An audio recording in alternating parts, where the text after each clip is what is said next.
Number 1. Ana Walshe.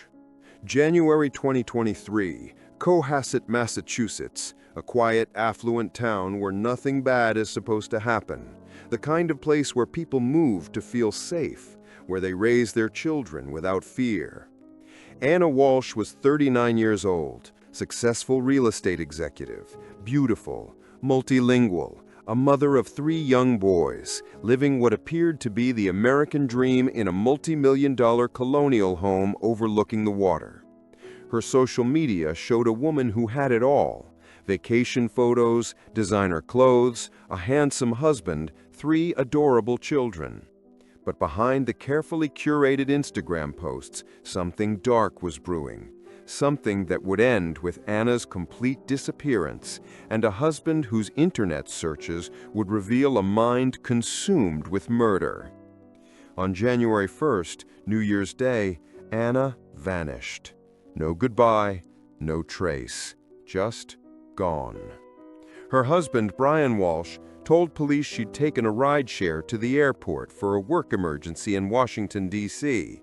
He seemed concerned, cooperative, a worried husband doing everything right. He texted her employer. He called her friends. He reported her missing. He even posted on social media asking for help finding her. From the outside, Brian appeared to be a devoted husband desperately searching for his missing wife. But investigators weren't buying it. Because when they started digging, the cracks in Brian's story didn't just appear, they shattered the entire foundation. And what they discovered would shock even the most seasoned detectives. Here's where it gets chilling. Here's where your stomach drops. Police discovered that Ana never boarded a flight. She never called a rideshare. She never even made it to the airport. In fact, there was no work emergency at all. Brian had lied about everything. But it gets worse, so much worse. Investigators obtained a warrant for Brian's phone and computer, and what they found wasn't the search history of a worried husband. It was the search history of a man planning to get away with murder. On January 1st, the same day Ana disappeared, the same day Brian claimed she left for the airport, Brian Walshe Googled how to dispose of a 115-pound woman's body. Let that sink in for a moment. While Ana was either dying or already dead, her husband was calmly typing murder disposal methods into a search engine. But he didn't stop there. Brian searched for dismemberment techniques. He researched how long it takes for a body to decompose. He looked up the best ways to clean up blood. He even searched whether you can be charged with murder without a body. 10 ways to dispose of a dead body if you really need to. How to clean blood from a wooden floor. Dismemberment and the best ways to dispose of a body. Can you throw away body parts? What happens when you put body parts in ammonia? This wasn't a moment of panic. This wasn't a crime of passion. This was premeditation. Cold, calculated, methodical. Brian Walshe had planned this. Maybe not for months, but at least for hours. He had time to think, time to research, time to change his mind, and he didn't. As investigators dug deeper, the physical evidence began to pile up. They found bloody items in a dumpster near Brian's mother's property in Swampscott, a hacksaw, cleaning supplies, bloodied clothing, and Ana's DNA, her blood. They found more searches on his phone, searches that revealed this had been brewing for longer than anyone initially thought. What's the best state to divorce in? Searched weeks before Ana disappeared. Can you be charged with murder without a body? Searched the day she vanished. Brian's online purchase history showed he'd bought $450 worth of cleaning supplies in the days after Ana disappeared. Tarps, mops, buckets, drop cloths, at a Home Depot, at multiple stores, always paying cash. On January 8, 2023, Brian Walshe was arrested for misleading investigators. But the charges wouldn't stop there. On January 17th, prosecutors upgraded the charges: murder, misleading a police investigation, improper transport of a body. Brian pled not guilty. His defense attorneys claimed there was no direct evidence, no body, no murder weapon, no proof Anna was actually dead. But prosecutors had something better than a body. They had Brian's own words, his own searches, his own digital confession. So why would a husband, a father of 3 young children, do this? The answer, as always, comes down to the same toxic mix: money, control, and lies. Brian Walshe was already facing federal charges for selling fake Andy Warhol paintings to a buyer for over $80,000. He was under house arrest, wearing an ankle monitor. The walls were closing in. Anna had a successful career. She was financially independent, and according to investigators, she was planning to leave him. She'd discovered the extent of his fraud, his lies, his betrayals, and Brian couldn't let that happen. He couldn't face divorce, couldn't face access to Anna's money, couldn't face the humiliation. So he made a choice that destroyed not just Anna's life, but the lives of their 3 sons, aged 2, 4, and 6, who will grow up knowing their father is accused of murdering their mother. As of now, Anna's body has never been found. Prosecutors believe Brian dismembered her and disposed of the remains in multiple locations. They may never recover her. But the evidence? It painted a portrait of a man who believed he could erase his wife from existence, who thought he was smart enough to get away with it. The trial is ongoing. Brian maintains his innocence, but those Google searches tell a different story. And here's what keeps investigators up at night. If Brian had simply not searched those terms, if he had been just a little smarter about covering his tracks, would anyone have ever known what happened to Ana Walshe? But if you think this is shocking, just wait, because the next case involves one of the most powerful legal families in America, a family with a century-long dynasty and a double murder that would expose decades of corruption, lies, and a body count no one saw coming. Stay with me. Number 2. Alex Murdaugh. For over a century, the Murdaugh name meant power in South Carolina's Low Country. 3 generations of prosecutors, unimaginable wealth, political influence that reached the highest levels of state government. They were untouchable. If you lived in Hampton County, you knew the Murdaughs. You either worked for them, owed them money, or feared them. They were the law. Alex Murdaugh was the heir to this dynasty, a prominent personal injury attorney, continuing the family legacy. Married to Maggie, a devoted wife. Father to 2 sons, Buster and Paul. From the outside, they had it all.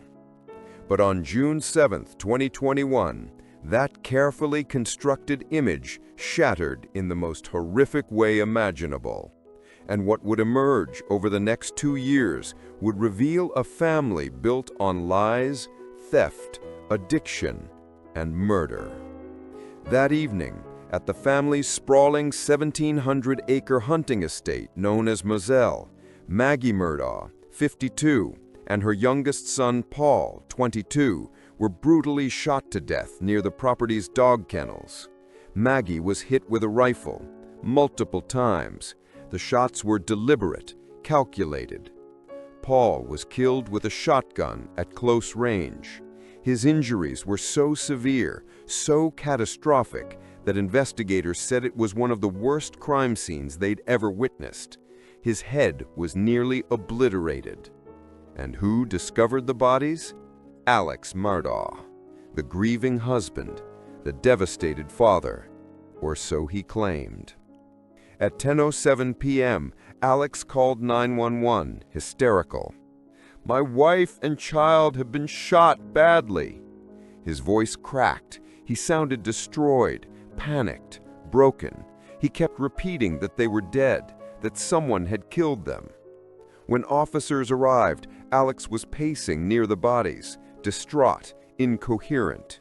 He told them he'd been visiting his mother, who had Alzheimer's, at her home in Alameda.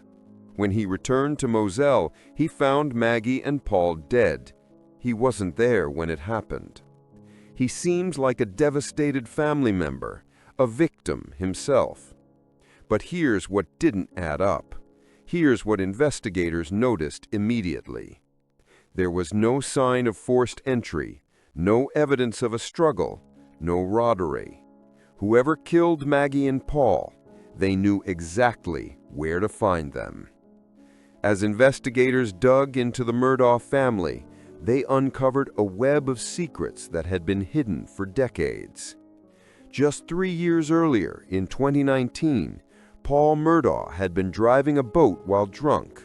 The boat crashed, killing a 19-year-old girl named Mallory Beach. Paul faced charges. The family faced a massive civil lawsuit. And Alex had been using his influence to try to make the whole thing go away. But that was just the beginning. Investigators discovered that Alex had been stealing from his law firm. Not thousands, not hundreds of thousands, millions. Over $8 million stolen from clients, including a quadriplegic man and the family of his own dead housekeeper. Alex was also addicted to opioids, spending tens of thousands of dollars a week on pills. His life was a house of cards, and it was collapsing. Then, 3 months after the murders, Alex did something unthinkable. On September 4, 2021, Alex called 911 again. He'd been shot in the head on the side of a rural road. He claimed someone had shot him during a tire change, a random attack. Another tragedy for the cursed Murdaugh family. Except it wasn't true. Within days, Alex admitted the truth. He'd hired a hitman to kill him so his surviving son, Buster, could collect a $10 million life insurance policy. But the hitman, a former client named Curtis Smith, had botched the job. Alex wasn't a victim. He was a liar, a manipulator. And investigators began to wonder, if Alex could stage his own death, what else was he capable of? For over a year, Alex maintained his innocence in the murders of Maggie and Paul. He appeared on national television, pleading for answers, playing the victim, crying on camera. But investigators were quietly building a case, and what they uncovered was damning. Alex had been stealing from his law firm and clients for over a decade. He was facing exposure. Maggie had recently met with a lawyer about protecting her assets. She was about to discover everything. Paul's upcoming trial for the boat crash was bringing unwanted scrutiny to the family. The civil lawsuit was threatening to bankrupt them, and Alex couldn't let that happen. Then came the breakthrough, the piece of evidence that destroyed every lie Alex had told. Paul Murdaugh had been recording a video on his phone at 8:44 p.m. the night he died, just minutes before the murders. The video was of the family dog, but in the background, voices. Investigators enhanced the audio, and there it was, clear as day. Alex Murdaugh's voice. "Hey," Alex called out in the video. He was there, at the kennels, with Maggie and Paul, minutes before they were killed. Alex had told police he was never at the kennels that night, that he'd been at the main house. He lied, under oath, to everyone. When confronted with the video, Alex changed his story. He admitted he'd been at the kennels, but claimed he left before the murders. Another lie, but this time, no one was believing him. Prosecutors laid out their theory. Alex Murdaugh was drowning. His financial crimes were about to be exposed. Maggie was about to leave him and take half of everything, if there was anything left to take. Paul's trial for the boat crash was bringing unwanted scrutiny to the family.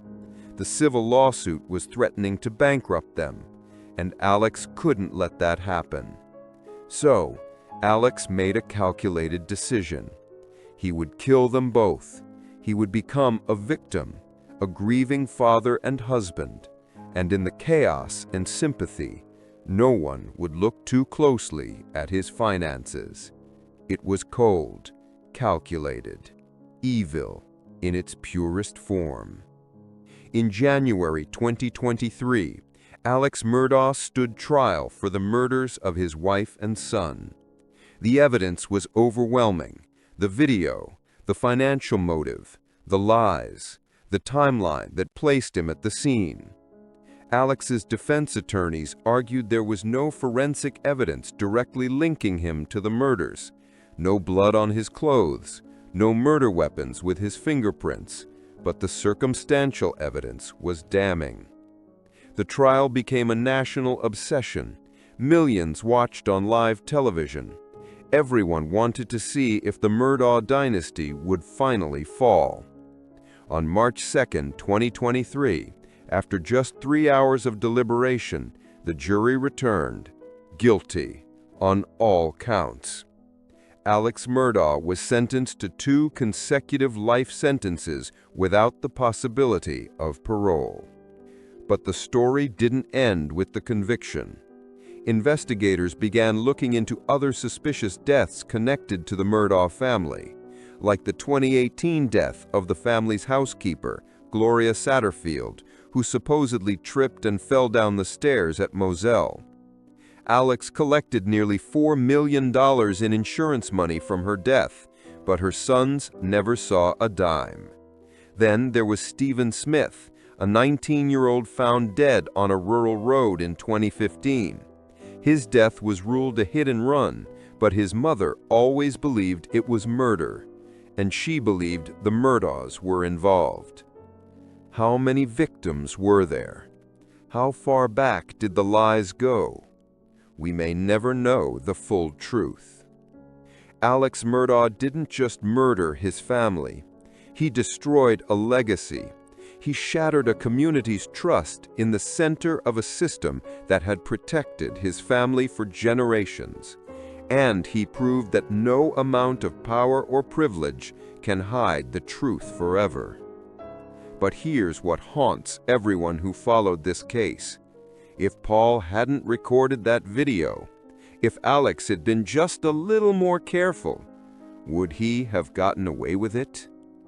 And if you think family annihilation can't get worse, I need you to keep watching, because the next case involves a man who murdered his pregnant wife and 2 daughters, stuffed their bodies in oil tanks, and then went on TV to beg for their return.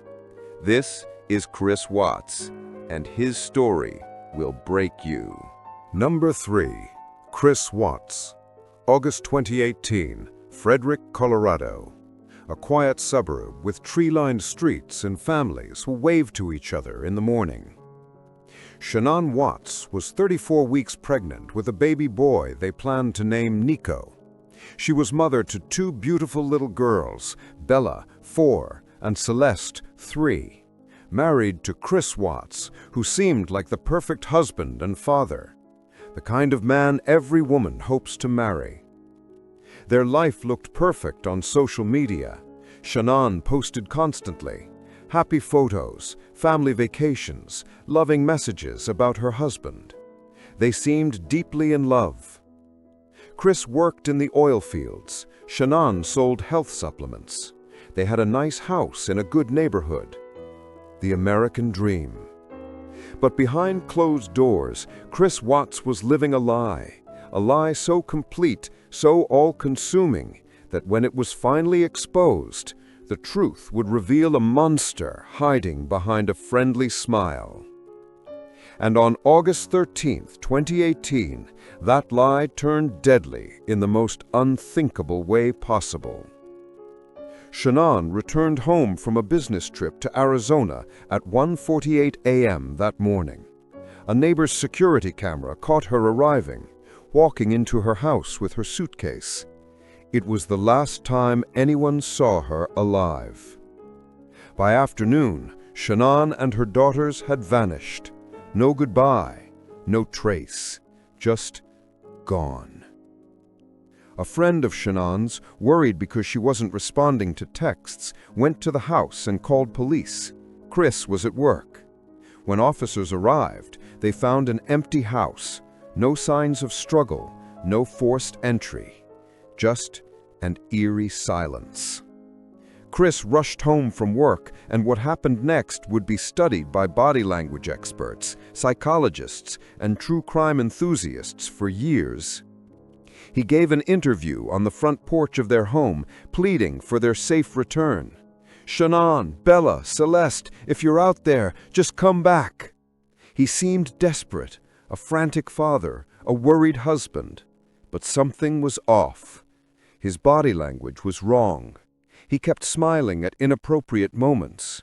His words sounded rehearsed, empty. Detectives noticed it immediately. This wasn't grief. This was performance. And when they pressed him, asking if he'd hurt his family, Chris insisted he'd never harmed them. He loved them. He just wanted them home. It was all a lie. Within 48 hours, Chris Watts confessed. But even his confession was a lie designed to minimize his guilt. He claimed Shannon had killed the girls in a rage after he asked for a separation, and he killed her in retaliation. A moment of passion, he said.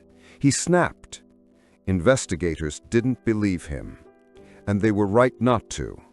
Because when they recovered the bodies and conducted autopsies, the truth emerged, and it was far, far worse. Here's what actually happened, and I want to warn you, this is going to be difficult to hear. Early in the morning of August 13th, Chris Watts murdered his pregnant wife Shannon in their bedroom. He strangled her while she slept. But Bella and Celeste were still alive, still sleeping in their rooms. Chris then loaded Shannon's body into his truck, the same truck he used for work. He placed her body in the truck bed, and then he woke up his daughters. Bella and Celeste were alive. They watched their father load their mother's body into the truck. They may have asked questions. They may have cried. And Chris loaded them into the truck, alive. He drove them 45 minutes to an oil field where he worked, a remote location, no witnesses. Just 3 oil tanks and a vast, empty field. He made small talk with a coworker who was already at the site. He acted normal, casual, as if his dead wife wasn't in the truck bed and his daughters weren't strapped into the back seat. When the coworker left, Chris Watts got to work. First, he buried Shannon in a shallow grave near the oil tanks. Then, he turned to his daughters. 4-year-old Bella knew something was wrong. She was old enough to understand. She asked, "Is the same thing going to happen to me as happened to Mommy?" He later admitted this. His daughter knew he was going to kill her, and she begged him not to. He smothered Celeste first, then Bella, one by one, while they fought, while they cried. And then he stuffed their small bodies into oil tanks, one in each tank, where they would remain for days in crude oil. He sealed the hatches and drove away. He went to work, he gave interviews, he pretended to search for them, all while knowing exactly where they were. Why? Why would a father do this? Chris Watts had started an affair with a coworker named Nicole Kessinger. He wanted a fresh start, a new life, and his family was in the way. He didn't want a divorce. He didn't want to share custody or pay child support. He didn't want the mess and inconvenience. He wanted them gone. So he erased them. He murdered his pregnant wife. He murdered his 2 daughters. And then he went about his day like it was just another Monday, like he hadn't just committed one of the most horrific family annihilations in American history. On August 16th, police found the bodies. Shannon buried in a shallow grave, Bella and Celeste submerged in oil tanks. Their bodies had been in crude oil for days. The autopsies revealed the full horror. The girls had oil in their stomachs, meaning they were still alive, still breathing, when Chris put them in the tanks. They drowned in oil. When investigators confronted Chris with this evidence, he finally told the truth. He confessed to everything. In a 5-hour interview, Chris described the murders in chilling detail. No emotion, no remorse, just facts. He talked about how Bella fought back, how she knew what was happening, how she said, "Daddy, no," before he smothered her. He talked about loading their bodies like they were cargo, about wiping down the truck and going to a birthday party later that day and acting normal. The detectives who interviewed him said he was the coldest, most detached murderer they had ever encountered. He showed more emotion when talking about his truck than describing his daughter's deaths. Chris Watts pleaded guilty to all charges.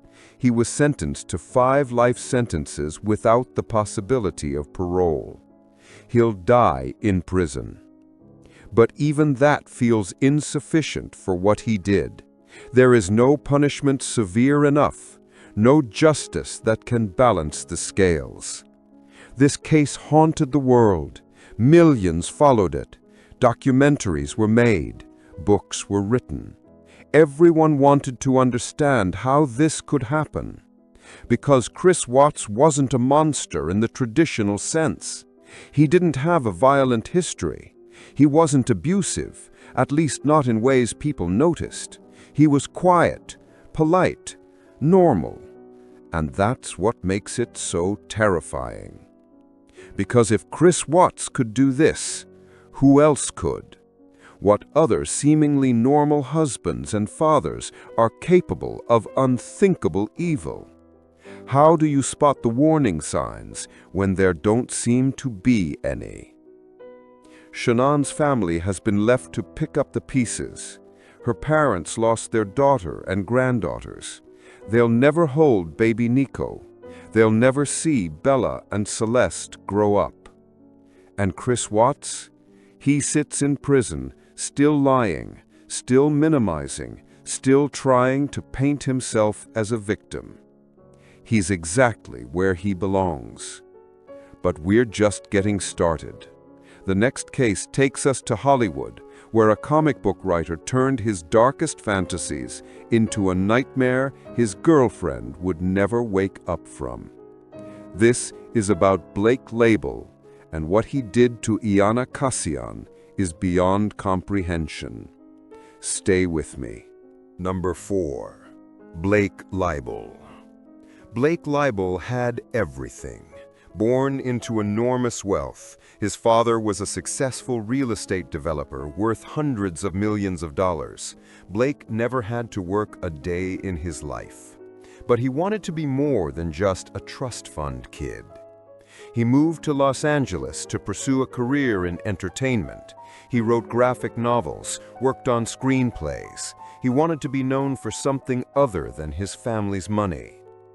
In his graphic novels, Blake depicted extreme violence, torture, mutilation, particularly against women. His work was dark, disturbing, but it was fiction, or so everyone thought. In 2016, Blake was in a relationship with Iana Kassian, a beautiful Ukrainian immigrant who'd come to America seeking a better life. She was 30 years old, and she'd just given birth to Blake's daughter. Iana was everything Blake wasn't: kind, hardworking, devoted to her newborn baby. She had no idea what Blake was capable of. And in May 2016, she would pay the ultimate price for that trust. On May 26th, Iyana's mother, Olga, couldn't reach her daughter. Iyana always answered her phone, always checked in, but for days there had been silence. Worried, Olga went to Blake's West Hollywood apartment, a luxury condo where Blake and Iyana had been living together. She knocked on the door. No answer. Building security let her in, and what she found inside would haunt investigators for years. What was done to Iyana Kassian was beyond comprehension. Iyana's body was discovered in the bedroom, but what had been done to her was so horrific, even seasoned homicide detectives struggled to process it. Iyana had been tortured for hours, possibly days. Her scalp had been completely removed from her skull, peeled away while she was alive. She had been exsanguinated, drained of blood. Her body was pale white, nearly all of her blood was gone. The room was covered in blood, the walls, the floor, the bed. It looked like a slaughterhouse. And Blake Leibel? He was found hiding in another room, covered in Iyana's blood, calm, almost detached, like he'd just finished working on one of his graphic novels. When police arrested Blake, he said nothing. He invoked his right to remain silent. He never explained what happened, never showed remorse. The coroner's report revealed the extent of Iyana's suffering. She had been alive during most of the torture. She had defensive wounds. She'd fought back. She'd tried to survive. The cause of death was exsanguination due to multiple sharp force injuries. She had bled to death, slowly, painfully. What made this case even more disturbing was Blake's background as a comic book writer and filmmaker. One of his graphic novels, Syndrome, featured scenes of extreme violence against women, including detailed depictions of scalping and blood draining, the same methods used to kill Iyana. Prosecutors would later argue that Blake hadn't just written about these acts, he had fantasized about them. And in May 2016, he turned his fantasy into reality. But why? What drives a person to torture and kill the mother of their child? Blake Leibel's trial began in 2017. His defense attorneys argued that Blake was mentally ill, that he couldn't distinguish reality from fiction, that his graphic novels had consumed him. But prosecutors painted a different picture. This wasn't mental illness. This was sadism. This was a man who had the means, the opportunity, and the desire to enact his darkest fantasies. And he chose Iyana, the mother of his child, a woman who trusted him completely as his victim. The jury didn't buy the insanity defense. In June 2018, Blake Leibel was convicted of first-degree murder and torture. He was sentenced to life in prison without the possibility of parole. Iyana's daughter was found alive in the apartment. She'd been there during the murder. A newborn baby, alone with her mother's body and her father's madness. She was raised by Iyana's family. She'll grow up knowing what her father did to her mother. She'll carry that horror for the rest of her life. This case raises terrifying questions. How do you see this coming? Were there warning signs? Should Iyana have known Blake was dangerous? The truth is, we don't know. Blake had no history of violence. He'd never been arrested. From the outside, he was just another wealthy Hollywood guy trying to make it as a writer. But inside, something dark was growing. Something that had been nurtured by years of writing violent fantasies. And one day, he decided to make those fantasies reality. This case is a reminder that violence against women often escalates in ways we don't see. It often hides behind closed doors, behind wealth and privilege, and sometimes, by the time the warning signs are visible, it's already too late. Blake Leibel destroyed a life. He destroyed a family. And he proved that monsters don't always look like monsters. Sometimes they looked like successful artists living in luxury condos. Next up, a global sports icon who claimed he mistook his girlfriend as an intruder. But was it really an accident or cold-blooded murder? This is Oscar Pistorius, and his Valentine's Day shooting would divide a nation. Number 5. Oscar Pistorius and Riva Steenkamp. Oscar Pistorius was a hero to millions. Born without fibulas, both his legs were amputated below the knee when he was 11 months old. But he didn't let that stop him. He became a Paralympic champion. Then he fought to compete in the Olympics against able-bodied athletes and won. He ran on carbon fiber prosthetic legs, earning him the nickname Blade Runner. He inspired millions of people around the world. He proved that disability didn't mean inability. He was a symbol of human potential. And he was dating Riva Steenkamp, a 29-year-old model, law graduate, and television personality. Beautiful, intelligent, ambitious. She had her whole life ahead of her. They'd been together for just 3 months. It was still new, still exciting, still full of possibility. But on Valentine's Day 2013, in the early hours of February 14th, everything ended in gunfire, and the world's hero would become a killer. The question is, was it an accident or murder? At Oscar's luxury home in a gated community in Pretoria, South Africa, Riva Steenkamp was shot 4 times through a locked bathroom door. She died at the scene. Oscar's story was immediate and consistent, at least at first. He claimed he thought she was an intruder. He said he'd woken up in the night, heard a noise from the bathroom, and fired his 9mm pistol through the door in self-defense. He didn't know Riva was inside. When he realized what he'd done, he broke down the door with a cricket bat, carried her body downstairs, and called for help. He was hysterical, devastated. A tragic accident, he claimed. But prosecutors didn't believe him, and neither did most of the world. If Oscar thought there was an intruder in the bathroom, why didn't he check if Riva was still in bed? Why didn't he call out to her before firing? Why did he fire 4 shots? Not 1 warning shot, not a single shot to scare off an intruder. 4 shots, through a door, at torso height. And why did neighbors hear screaming, a woman's terrified screams before the shots? If Riva was already in the bathroom, who was screaming? Oscar's story started to crumble under scrutiny. As investigators dug deeper, text messages between Oscar and Riva revealed a darker side of their relationship. They argued a lot. Oscar was jealous, possessive, controlling. One message from Riva read, "I'm scared of you sometimes, of how you snap at me."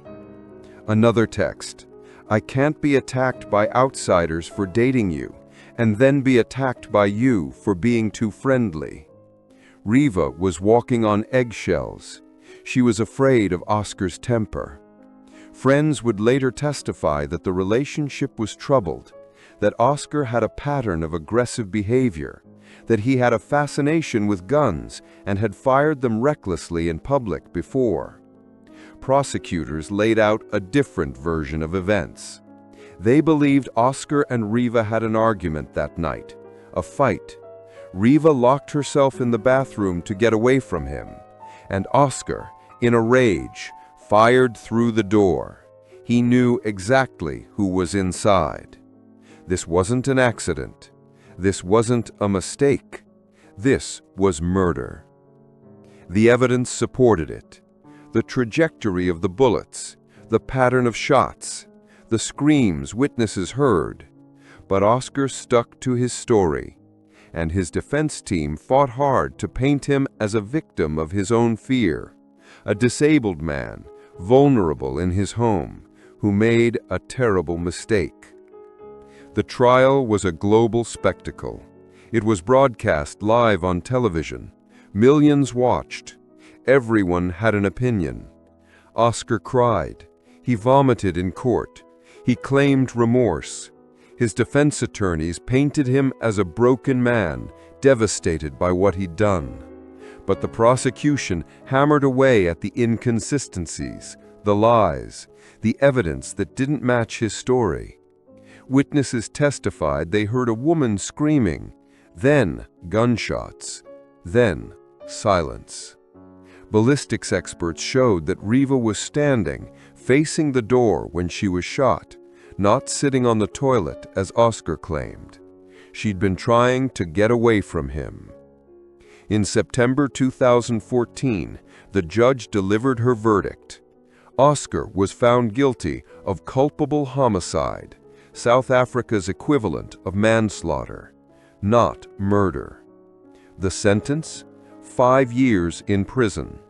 Public outrage was immediate. 5 years for killing someone? For firing 4 shots into a locked bathroom? It felt like a slap on the wrist, like Oscar's fame and status had bought him leniency, like justice had failed Riva Steenkamp. The prosecution appealed. They argued the judge had made an error in law, that the evidence clearly showed murder, not manslaughter. In December 2015, the Supreme Court of Appeals agreed. Oscar's conviction was upgraded to murder. He was sentenced to 6 years in prison. But even that wasn't enough. The prosecution appealed again, arguing the sentence was too lenient, and in 2017, Oscar's sentence was increased to 13 years. So was it an accident, or was it rage? Most experts believe Oscar knew exactly who was behind that door. The evidence points to it. The texts, the screams, the pattern of shots. But Oscar will never admit it. He maintains his innocence to this day. He says it was a tragic mistake, a moment of fear that ended in disaster. But Riva Steenkamp was 29 years old. She had her whole life ahead of her. A law degree, a modeling career, a future. And it ended because of a man who couldn't handle rejection, who couldn't control his temper, who reached for a gun instead of reaching for his phone. In 2023, Oscar Pistorius was released on parole after serving more than half his sentence. He's back in society, free to rebuild his life.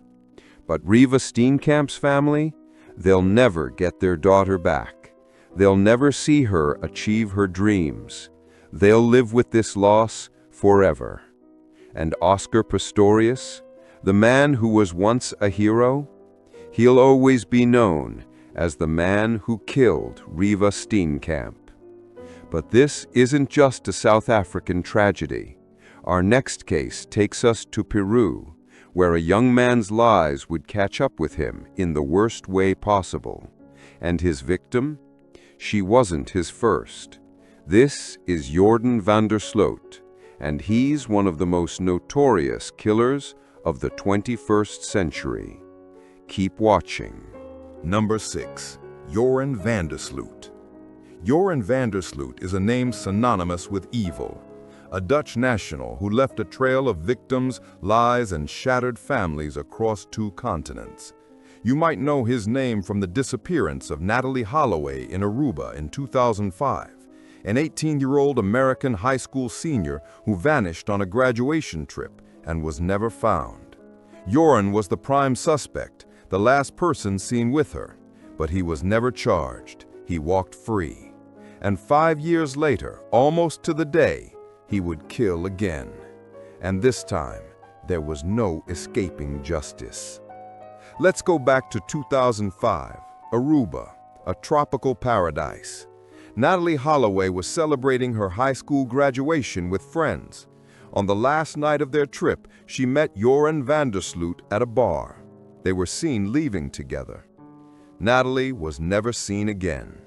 Joran told multiple conflicting stories. First, he said he dropped her off at her hotel.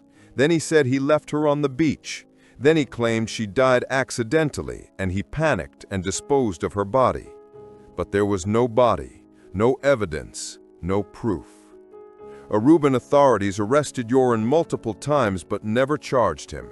His father was a prominent judge on the island. Joran had protection, connections, and so he walked free, and Natalie's family was left with nothing but questions. Fast forward 5 years, May 30th, 2010, Lima, Peru. Stephanie Flores was 21 years old, a business student from a wealthy Peruvian family. She loved life, she loved people. That night, she met Joran van der Sloot at a casino. Surveillance footage shows them playing poker together, talking, laughing. They looked comfortable with each other. At 5 a.m., they left the casino together and went to Joran's hotel room. Stephanie looked happy, carefree. She had no idea what was about to happen. Hours later, she would be dead. What happened in that hotel room is horrific. Joran later confessed, though his story changed multiple times, that Stephanie had found information on his laptop about the Natalie Holloway case. She confronted him, asked questions, and Joran snapped. He beat her, repeatedly, viciously. He strangled her. The autopsy would later show Stephanie suffered blunt force trauma to her head and face. Her nose was broken, her neck was fractured. She fought for her life. But Joran was stronger. And when it was over, he left her body in the hotel room, took her money and credit cards, and fled to Chile, like it was nothing. Stephanie's body was discovered on June 2nd, 3 days after her death. Hotel staff found her when they noticed the room hadn't been used and there was a foul smell. She was found face down on the floor, covered in blood. Her body was already decomposing. Surveillance footage from the hotel showed Joran entering the room with Stephanie at 5 a.m. At 8:40 a.m., Joran left alone, carrying 2 cups of coffee to make it look like Stephanie was still with him. He left the "Do Not Disturb" sign on the door, and he disappeared. Peruvian police immediately issued an international arrest warrant. Joran van der Sloot was now wanted for murder. He'd fled to Chile, using Stephanie's money to fund his escape, but he was sloppy, arrogant. He left a trail. On June 3rd, Chilean police arrested Joran near the border. He was extradited back to Peru, and this time there was no getting away. No influential father, no legal loopholes. He was caught. Joran initially claimed self-defense. He said Stephanie attacked him first, that he was just defending himself. Another lie. But the evidence told a different story. The brutality of the attack, the theft, the calculated escape. Eventually, Joran admitted the truth, or at least a version of it. He said he killed Stephanie in a rage after she found information on his laptop about the Natalie Holloway case. She confronted him, asked questions, and Joran snapped. In January 2012, Joran pled guilty to murder. He was sentenced to 28 years in prison. He would spend the rest of his youth behind bars in one of Peru's harshest prisons. But the story doesn't end there. While in prison, Joran continued to manipulate and lie. In 2010, before he killed Stephanie, Joran had tried to extort $250,000 from Natalie Holloway's mother, Beth. He promised to reveal the location of Natalie's body in exchange for the money. It was a lie. He took $25,000 and provided false information. In 2023, Joran was temporarily extradited to the United States to face charges of extortion and wire fraud. And that's when he finally told the truth about Natalie. In October 2023, as part of a plea deal, Joran van der Sloot confessed to killing Natalie Holloway. He admitted that on May 30th, 2005, 18 years ago, he had taken Natalie to a beach in Aruba. When she refused his sexual advances, he beat her to death with a cinder block. He then dragged her body into the ocean and disposed of it. She was never recovered. For 18 years, Natalie's family had lived with uncertainty, hope, desperate for answers.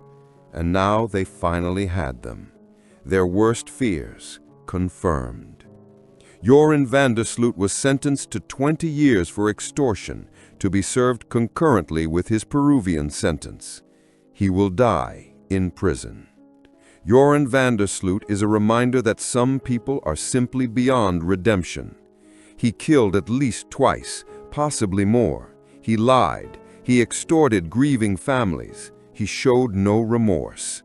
He is a textbook psychopath. No empathy, no conscience, just manipulation and violence. And the terrifying part, he almost got away with it.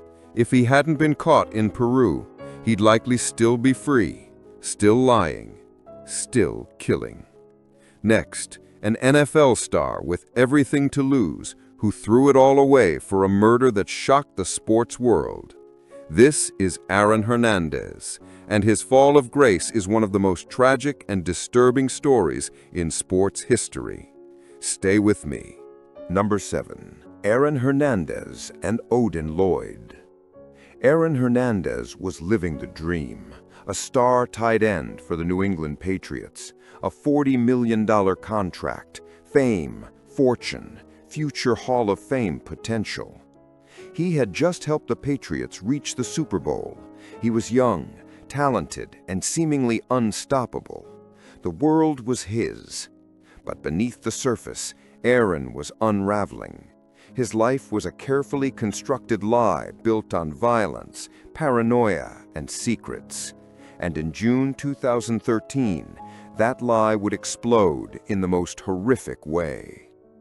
Aaron Hernandez would commit a murder so senseless, so brutal, that it would end his career, his freedom, and eventually his life.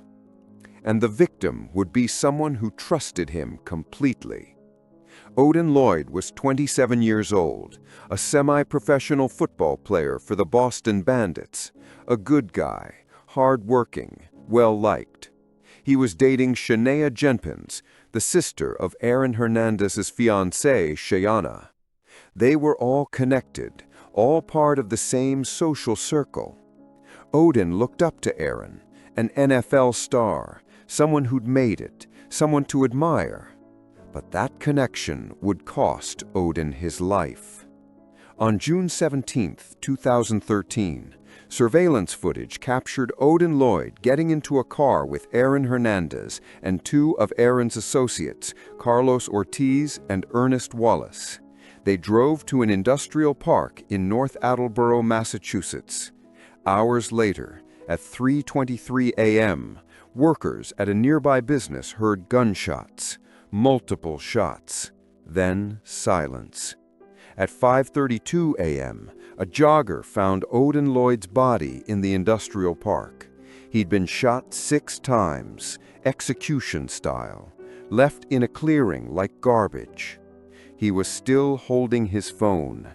His wallet was untouched. This wasn't a robbery. This was personal. Police immediately focused on Aaron Hernandez.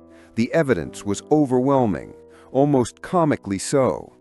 Surveillance footage showed Aaron, Odin, and the other 2 men leaving Aaron's mansion together. Only 3 came back. Text messages from Odin to his sister, sent just before he died, said, "You saw who I'm with," and NFL. He knew something was wrong. He was trying to leave a trail. Aaron's home security system had been professionally cleaned the day after the murder. His phone was destroyed. He'd tried to cover his tracks, but he'd missed things, critical things. Police found shell casings near Odin's body that matched a .45 caliber Glock later found in a bush near Aaron's home. The gun had Aaron's DNA on it.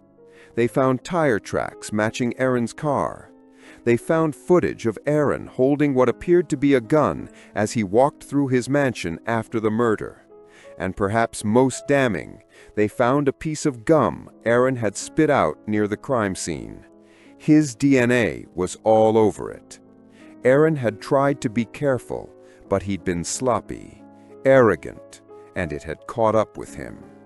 On June 26, 2013, just 9 days after Odin's murder, Aaron Hernandez was arrested at his mansion.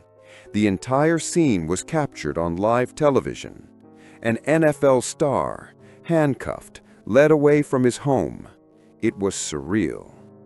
The Patriots released Aaron immediately. His $40 million contract was void. His career was over. So why? Why would a millionaire NFL player murder a semi-professional football player who posed no threat to him? The motive was never entirely clear, but pieces emerged during the trial. Some believe Odin knew too much about Aaron's involvement in a separate double homicide in Boston in 2012. Aaron was paranoid that Odin would talk. Others believe it was simply paranoia and rage. Aaron had a history of violence. He was involved with drugs. He was spiraling. And Odin Lloyd became collateral damage in Aaron's self-destruction. Here's where it gets even darker. In July 2012, a year before Odin's murder, 2 men, Daniel de Abreu and Safiro Furto, were shot and killed in their car outside a Boston nightclub. The case went cold, but investigators began looking at Aaron. Witnesses placed him at the club that night. He'd allegedly gotten into an altercation with the victims. In 2014, Aaron was charged with their murders. Prosecutors believed he'd followed them, pulled up next to their car, and opened fire. The trial for the double murder came after the Odin Lloyd trial, but it would never matter. In April 2015, Aaron Hernandez was convicted of first-degree murder in the death of Odin Lloyd. He was sentenced to life without the possibility of parole. He showed no emotion as the verdict was read, no remorse, no reaction. His fiancée, Shayana, sobbed in the courtroom. His mother collapsed, but Aaron was stone-faced. He was sent to the Sousa Baranowski Correctional Center, Massachusetts' maximum security prison. At 25 years old, his life was over. In April 2017, Aaron stood trial for the double murder of Daniel de Abreu and Safiro Furto. This time, the jury acquitted him, not guilty on all counts. Aaron smiled. He pumped his fist. For a moment, it seemed like a victory. But 5 days later, everything would end. On April 19, 2017, guards found Aaron Hernandez hanging in his prison cell. He had used a bedsheet. He had covered the floor with soap to make it harder for anyone to save him. He was pronounced dead at the hospital. He was 27 years old, the same age as Odin Lloyd when Aaron killed him.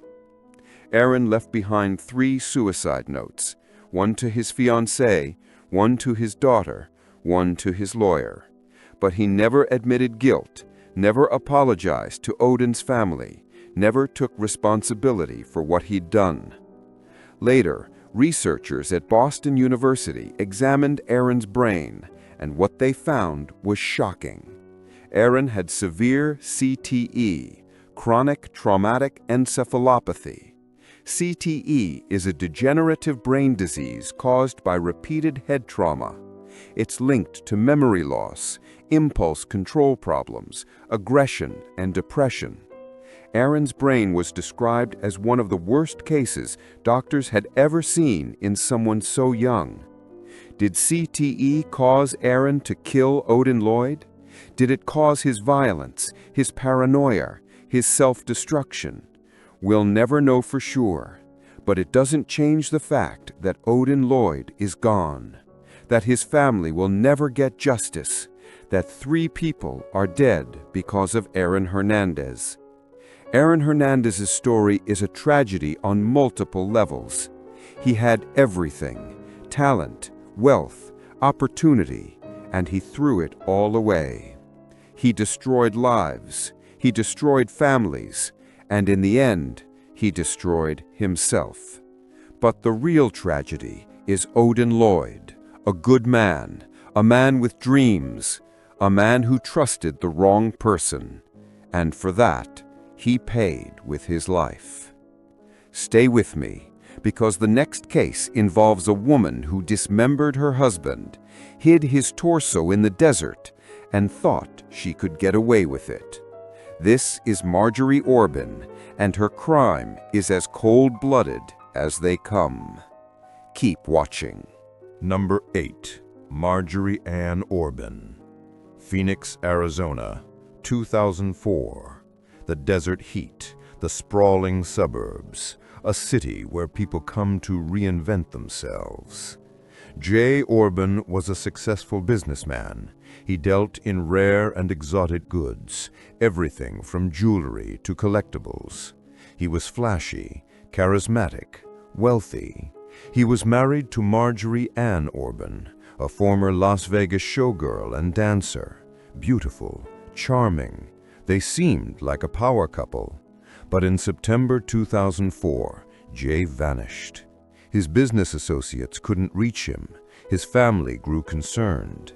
And when his remains were discovered weeks later in a plastic tub in the Arizona desert, the truth came out. Jay Orbin hadn't just died. He'd been butchered. On October 23, 2004, a man on a routine trip to a storage unit in the desert made a horrific discovery. A large plastic storage container, partially buried in the sand. Inside was Jay Orbin's torso. Just his torso. No head, no arms, no legs. The medical examiner determined Jay had died for weeks. His body had been dismembered with precision. Someone had taken their time. Someone who knew what they were doing. Or someone who was desperate to hide the evidence. Detectives immediately focused on Marjorie, and what they discovered was damning. Marjorie had been living a double life. She drained Jay's bank accounts in the days after his disappearance. Over $100,000 gone. She claimed Jay had given her access to the money for business purposes.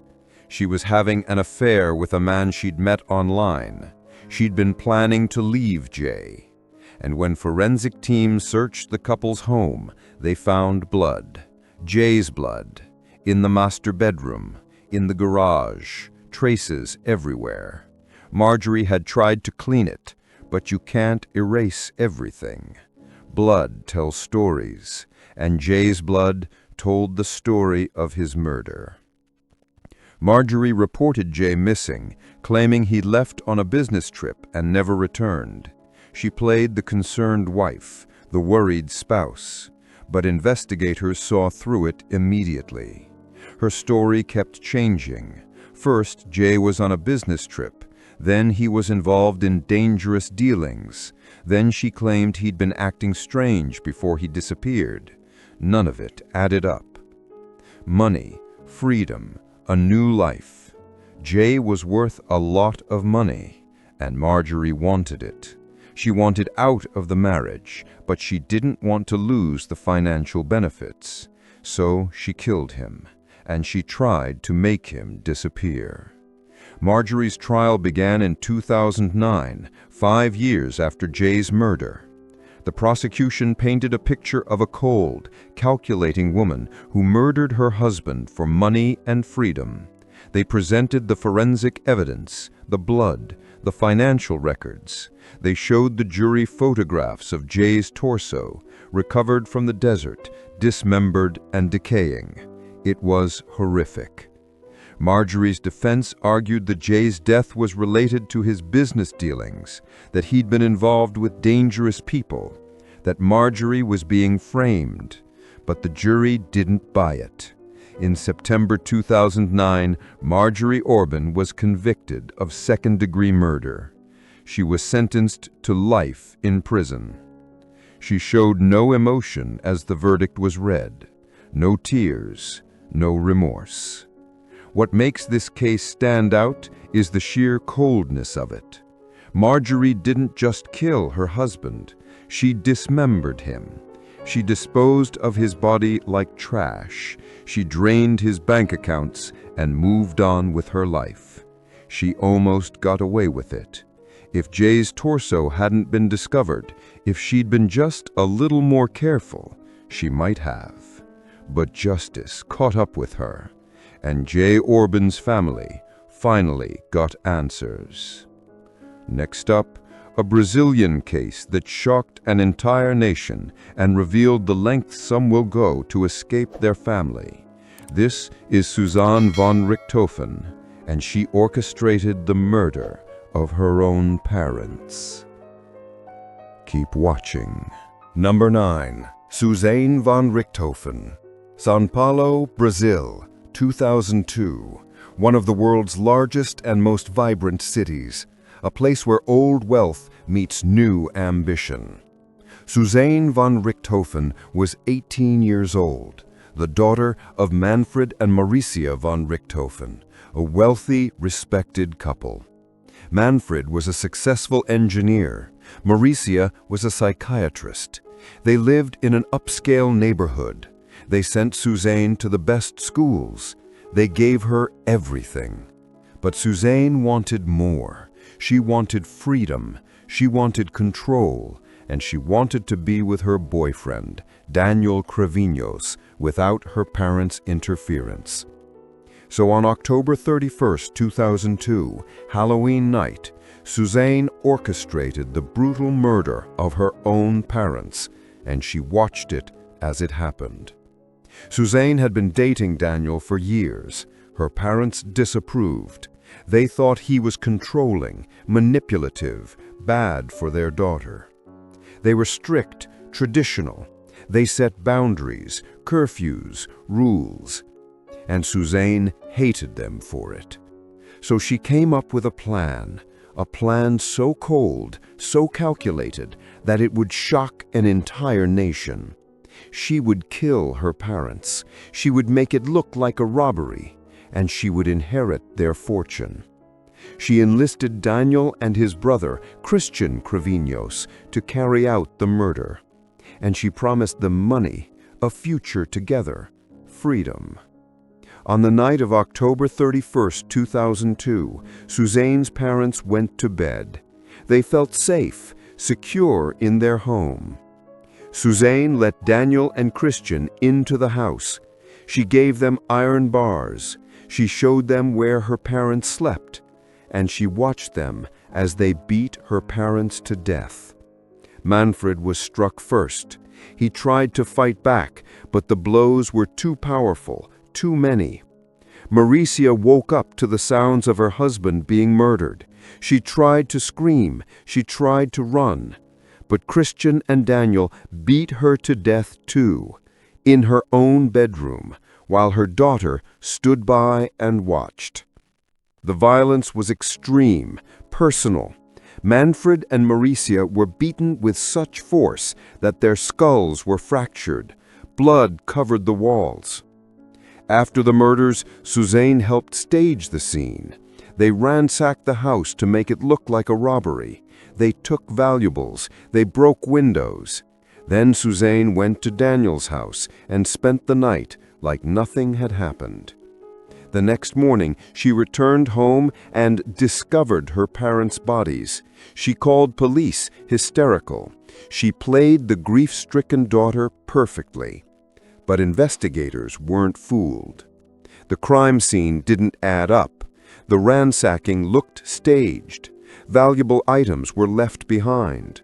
The violence was too personal for a robbery. And Suzane's behavior was off. She wasn't crying in the right moments. She wasn't asking the right questions. She seemed detached, almost relieved. Within days, detectives focused on Suzane, and when they questioned Daniel and Christian, the brothers confessed. They implicated Suzane. She was the mastermind. Why would a daughter kill her own parents?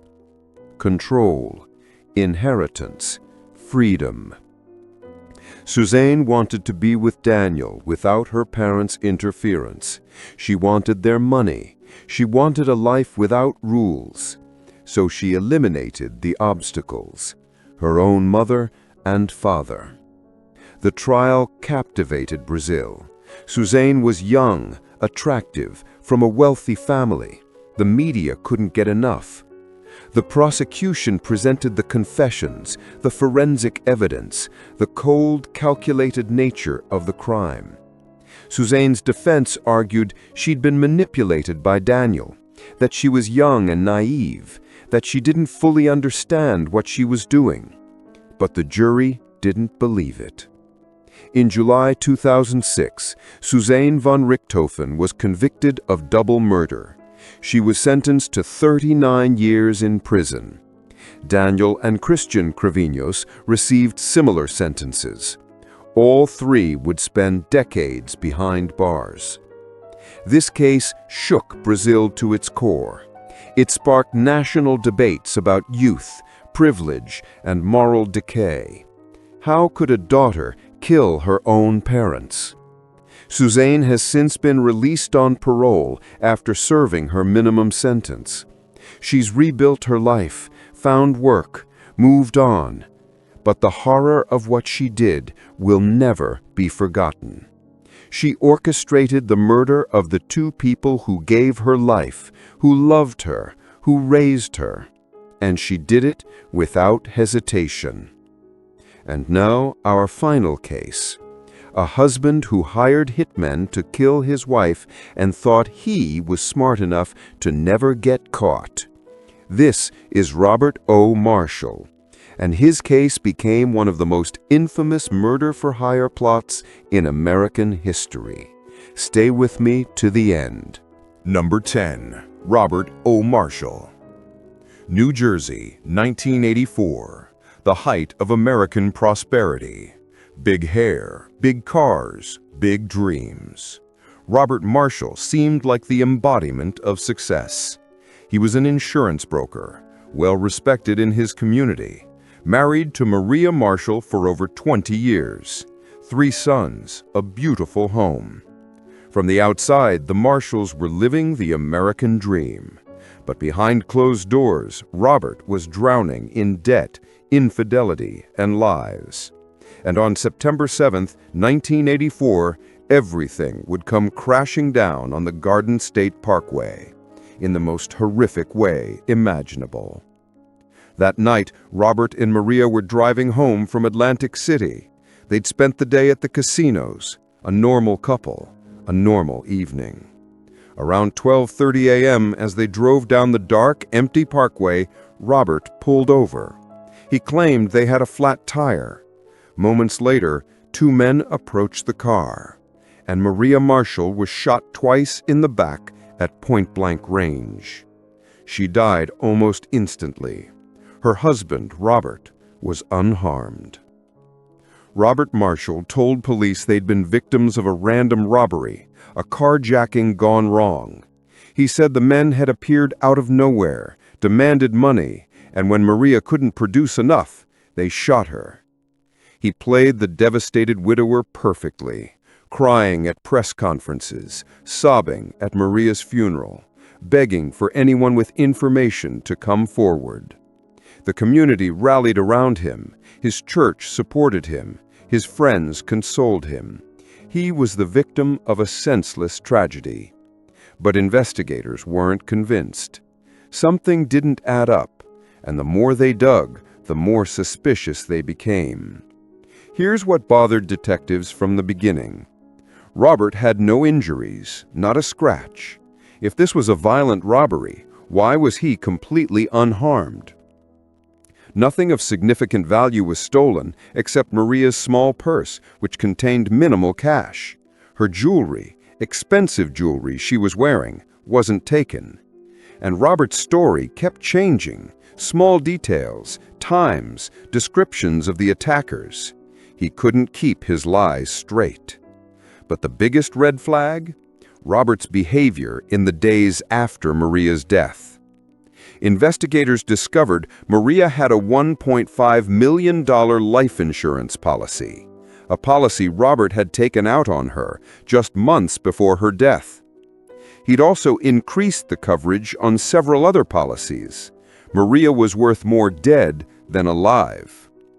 And Robert desperately needed money. He was drowning in debt. His business was failing. He was living well beyond his means. He'd taken out secret loans, run up credit cards. The bills were piling up. The walls were closing in.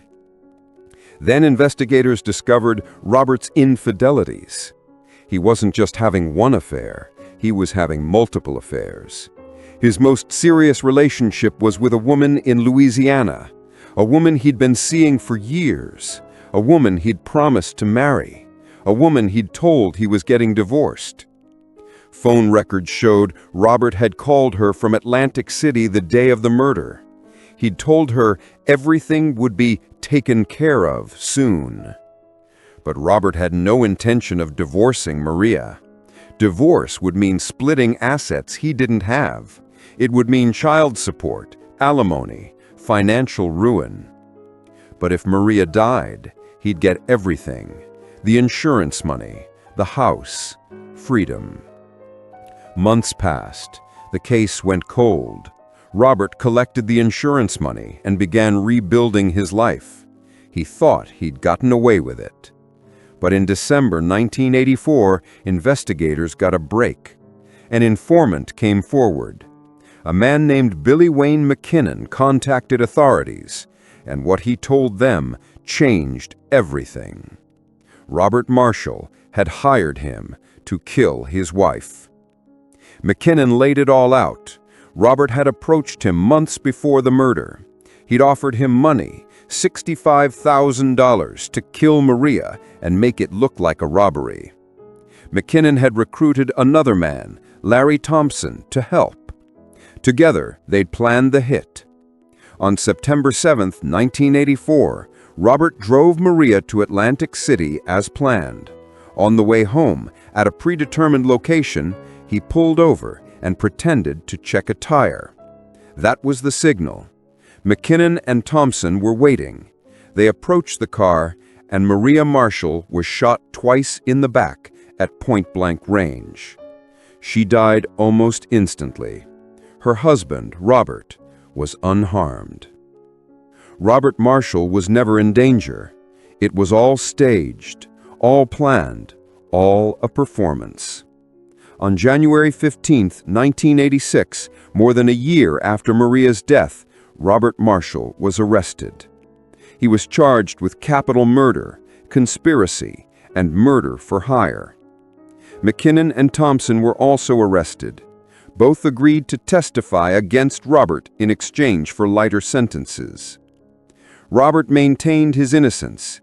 He claimed McKinnon and Thompson were the real killers, and they were framing Robert to save themselves.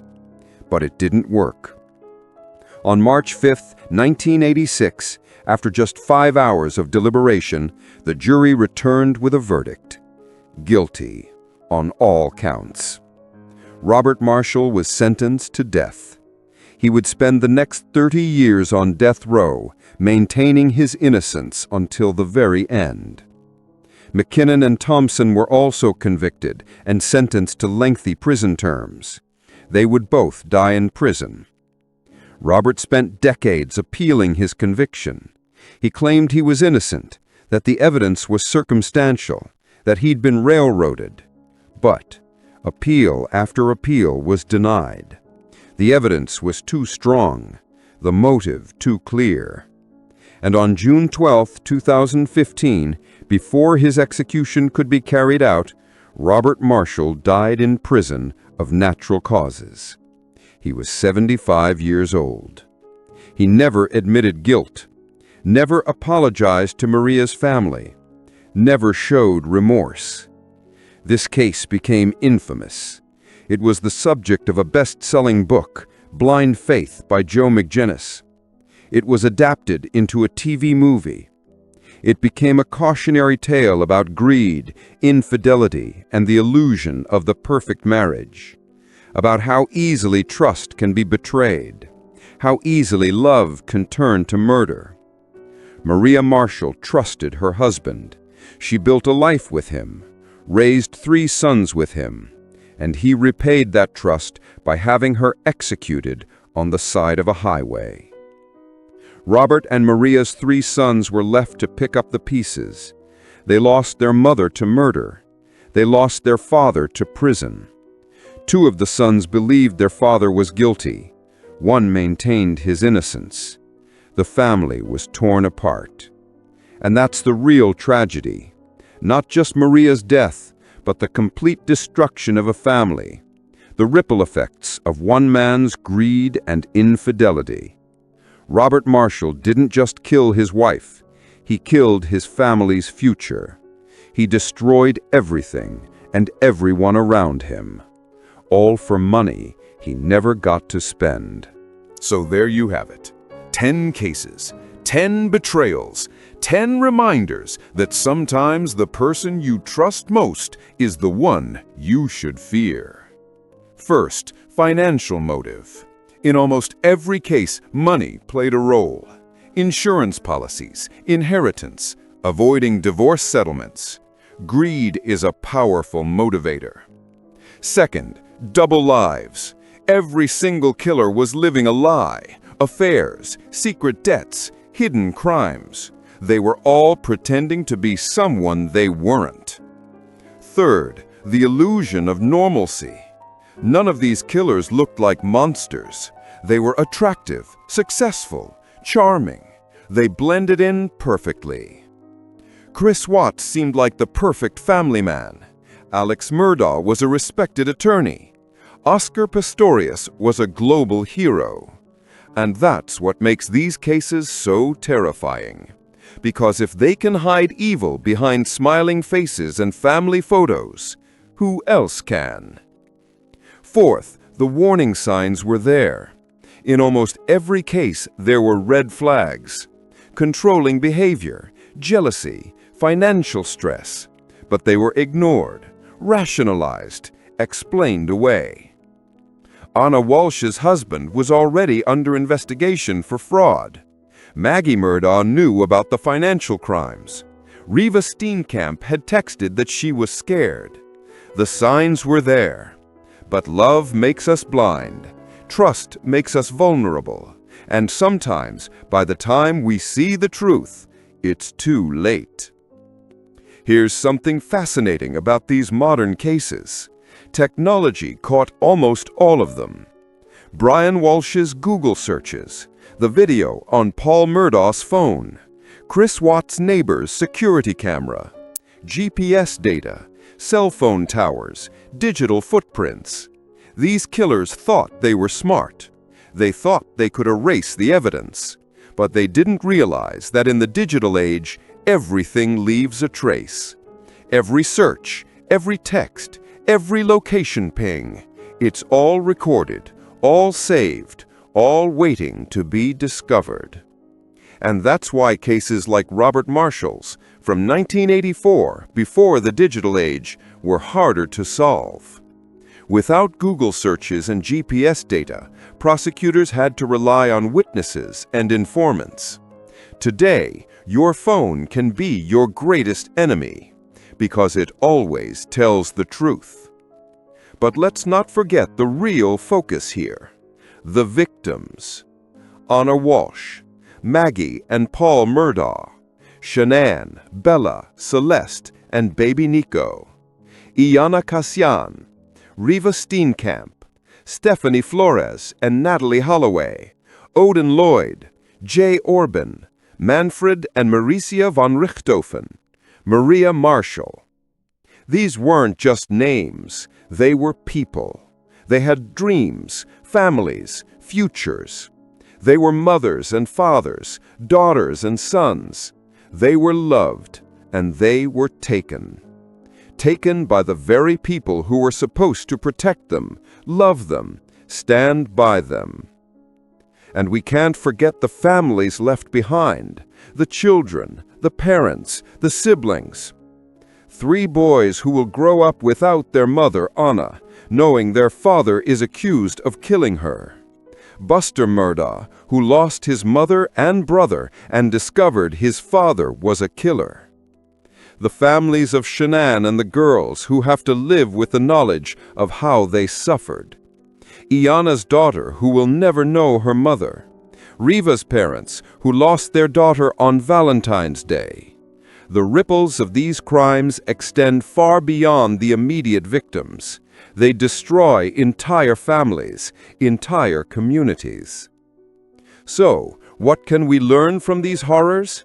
How do we protect ourselves? Trust your instincts. If something feels wrong, it probably is. Don't ignore red flags because you're in love or because you don't want to believe the worst. Watch for warning signs, controlling behavior, isolating you from friends and family, financial secrecy, explosive anger followed by excessive apologies. Document everything. If you're in a troubled relationship, keep records, tell friends, create a safety plan. Don't suffer in silence. Know that leaving is the most dangerous time. Many of these victims were killed when they tried to leave or when their partner sensed they were leaving. If you need to get out, do it safely. Get help. And most importantly, love should never cost you your life. A relationship should make you feel safe, not scared, supported, not controlled, free, not trapped.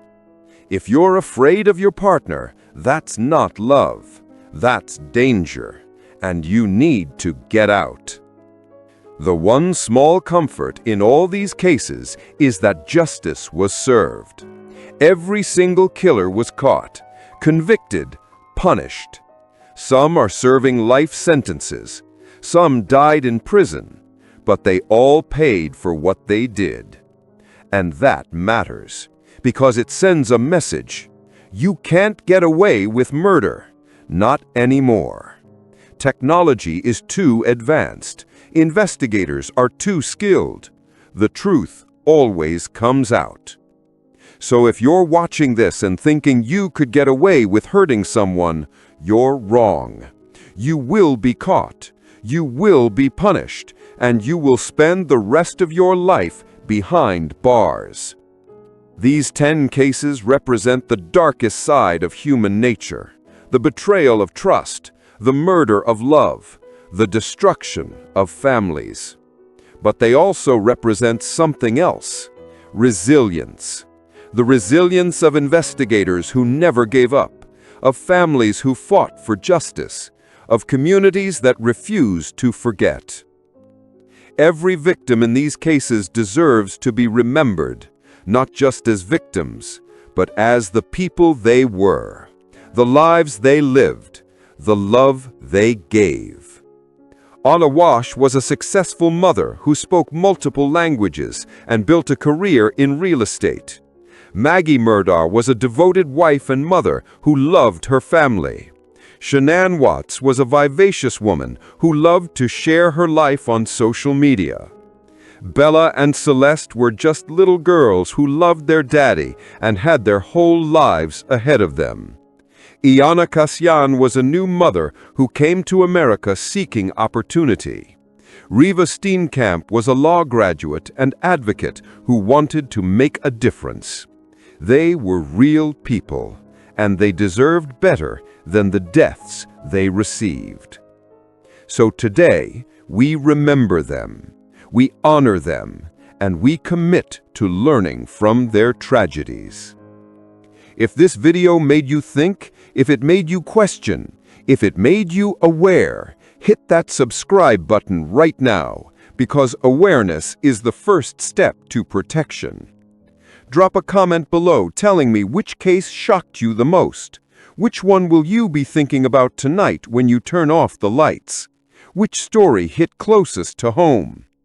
And if you know someone who needs to hear these stories, someone in a relationship that doesn't feel right, someone who might be ignoring red flags, share this video. You might save a life. Remember, the greatest danger doesn't come from strangers in dark alleys. It comes from the person who says, "I love you," while planning your end.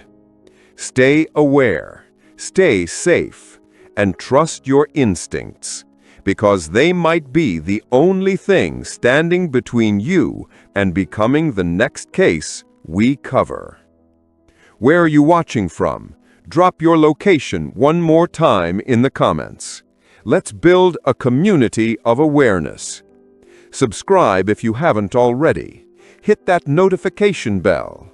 And remember, not everyone who says "I love you" means it. Stay safe out there.